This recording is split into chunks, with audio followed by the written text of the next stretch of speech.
As a child, I often stared at the mirror, deep into the eyes of my reflection, and thought to myself, who am I?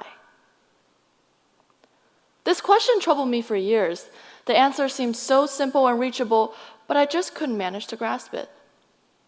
The girl I saw in the mirror was so familiar, yet so strange. The bump on her nose, the tan of her skin, and that ugly pimple on her cheek. I would stare and stare, trying to make sense of what I was seeing. I didn't like what I saw in the mirror, but I spent so much time looking at it.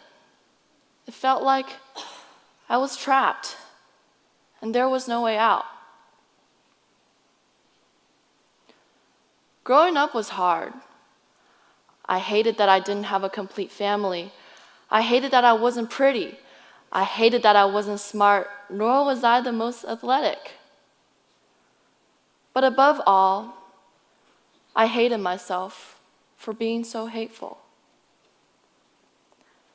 I just wanted to be happy, and the only way I could achieve happiness was through success. I had to accomplish something to make myself feel worthy. But there is no such thing as being perfect. I soon came to realize that these dreams were unrealistic and unachievable.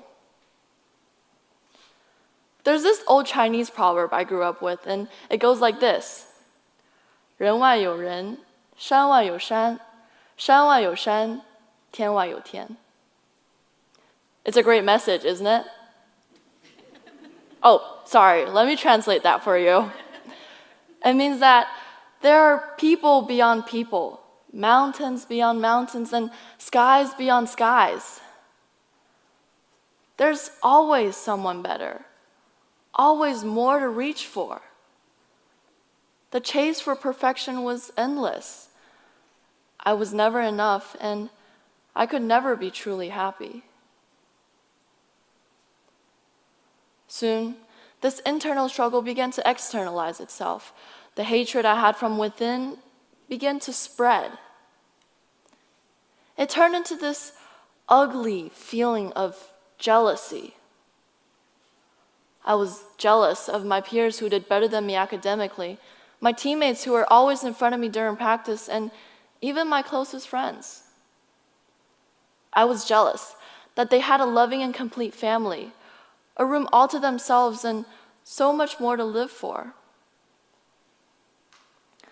I knew this was wrong, but it seemed to me at the time that everyone was living a happy life, a life better than my own.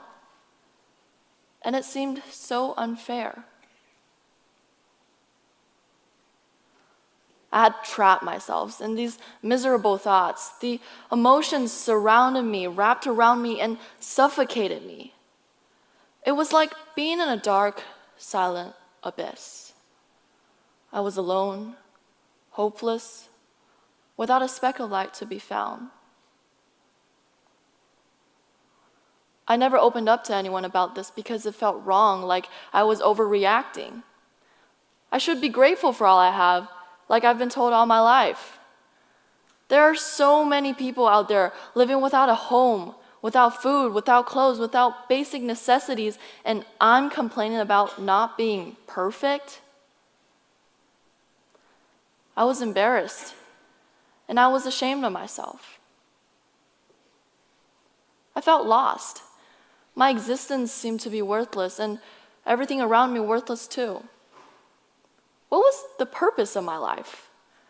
I was so small, only a speck of dust compared to the galaxy of bright stars.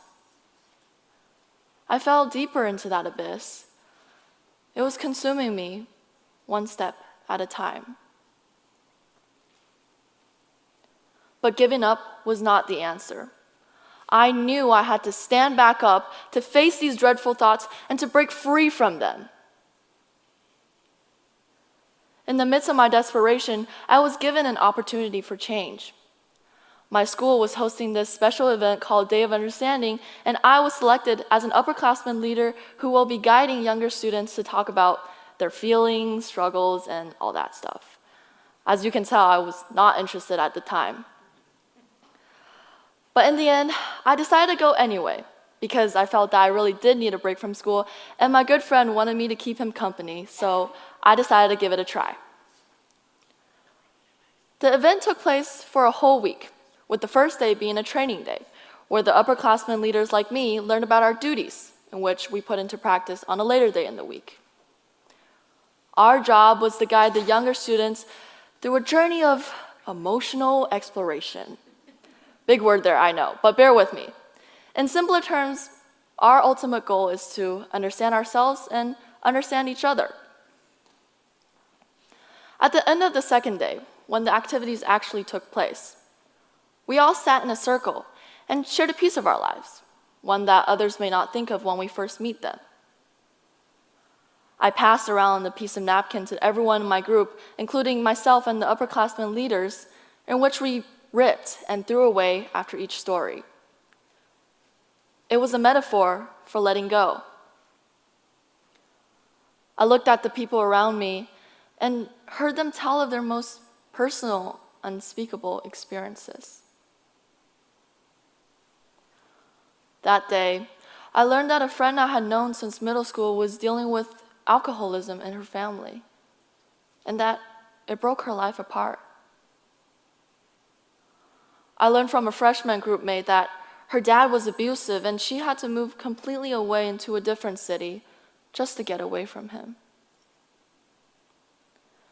And an upperclassman leader.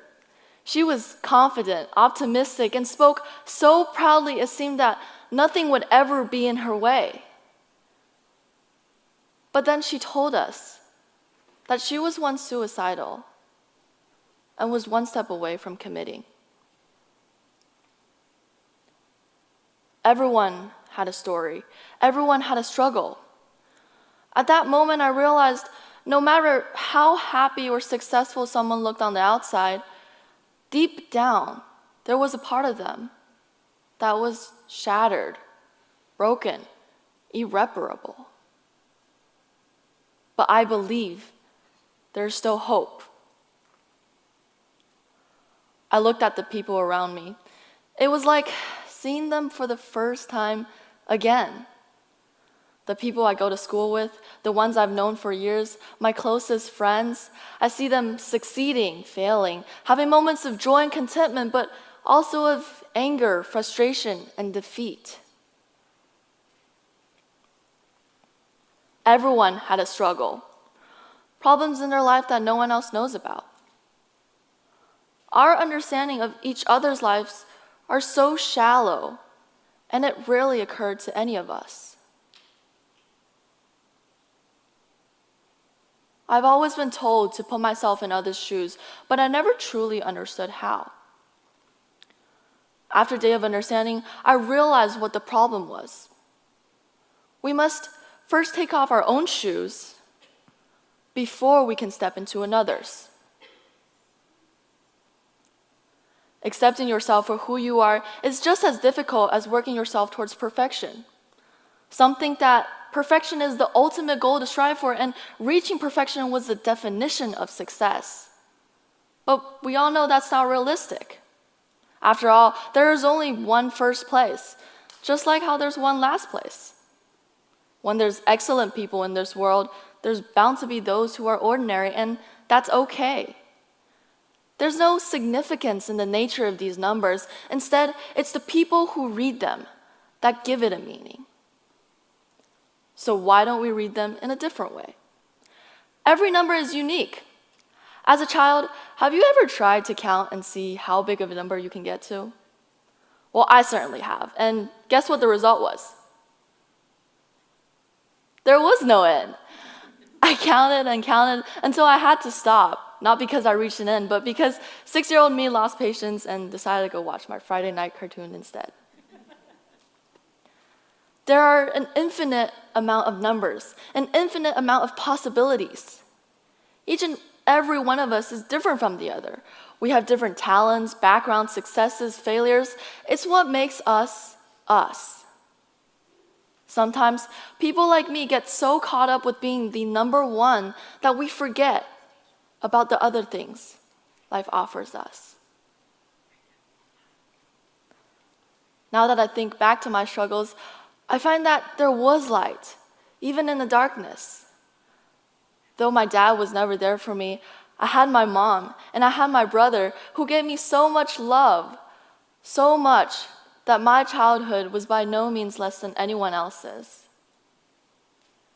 And the feeling of being inferior to my peers and my teammates, why did that matter? I did all that I could, and maybe it didn't make me stand out or exceed the ordinary, but who cares? To whom did I have to prove my worthiness? Each and every one of us are unique. We make our own value. I have this tiny body of mine, so small, yet so powerful. Acceptance is both internal and external. Through accepting others, I learn how to accept myself. There are 8 billion people on this planet, 8 billion of us. Each and every one of us is like a bright star. We may be of different sizes and shapes, but we all shine in our own way. So the next time you feel worthless, like everything is going against you, just know that you are not alone. There's always hope. You just have to learn to see it.